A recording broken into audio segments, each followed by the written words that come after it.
Pemirsa, buntut maraknya insiden penembakan baik oleh oknum aparat maupun sipil mendorong sejumlah pihak menginginkan adanya evaluasi menyeluruh. Di balik itu, seperti apa sebenarnya aturan kepemilikan senpi yang sudah dirumuskan? Simak selengkapnya dalam Benang Merah, preskripsi memiliki senjata api.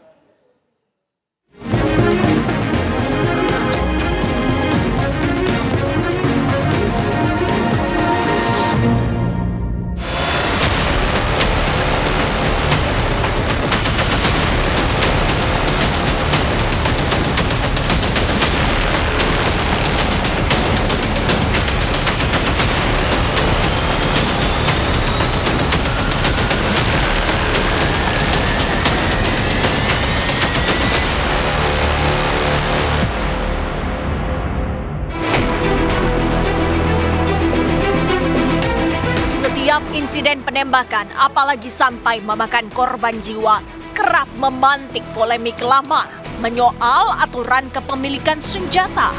Berkaca dari aspek legalitas, pada prinsipnya kepemilikan senjata api yang resmi untuk keperluan bela diri dilindungi undang-undang.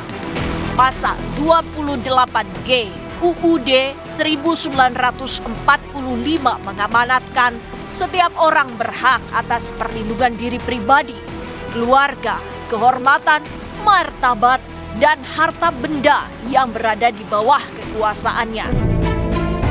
Bagi anggota Polri, beberapa syarat untuk memiliki senjata api yakni berpangkat minimal komisaris polisi untuk senjata api dengan peluru tajam. Sementara untuk senjata api peluru karet, setidaknya berpangkat inspektur polisi. Sedangkan untuk senjata api peluru gas minimal bergolongan brigadir polisi. Di samping itu, anggota Polri juga harus berkelakuan baik, tidak pernah terlibat kasus pidana dan hukum, serta lolos screening. Kepolisian Negara Republik Indonesia sebagai alat negara yang menjaga keamanan dan ketertiban masyarakat bertugas melindungi, mengayomi, melayani masyarakat dan menegakkan hukum. Itu ciri dari polisi sipil. Apa yang membedakan polisi sipil dengan tentara misalnya? Polri adalah sipil, karena itu dia non-kombatan, non-tempur. Apa yang membedakannya dengan tentara? Tentara kombatan, tempur. Akhirnya kami capek menjelaskan kepada masyarakat bahwa polisi masih perlu pegang senjata. Ada literatur yang akhirnya tadi pagi saya temukan, sesungguhnya polisi itu tidak perlu pegang senjata, kecuali sedang menghadapi kasus-kasus berat tertentu.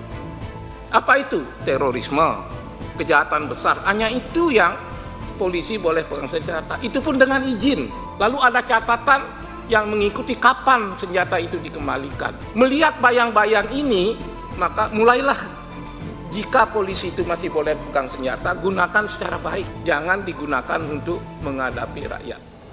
Sekarang khusus kepada Pak Kapolres Tabes yang saya dengar reputasinya bagus, ya saya dengar. Karena itu saya berharga untuk menyampaikan saran. Pak, jangan pasang badan melindungi anggota dalam kasus ini, Pak. Cintai kepolisian dengan bertindak tegas. Mengapa aturannya hanya untuk perwira ke atas? Ya salah satunya terkait dengan fungsi pengamanan.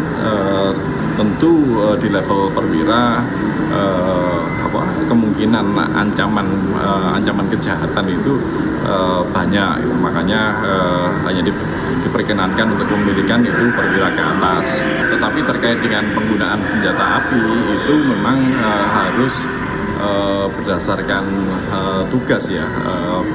Makanya tetap di level bawah Bintara itu diperkenankan membawa senjata api organik milik kepolisian ketika melaksanakan tugas,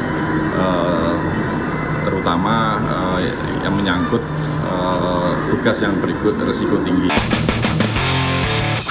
Selain aparat, setiap orang juga berhak mendapatkan rasa aman dan perlindungan dari ancaman ketakutan untuk berbuat atau tidak berbuat sesuatu yang merupakan hak asasi.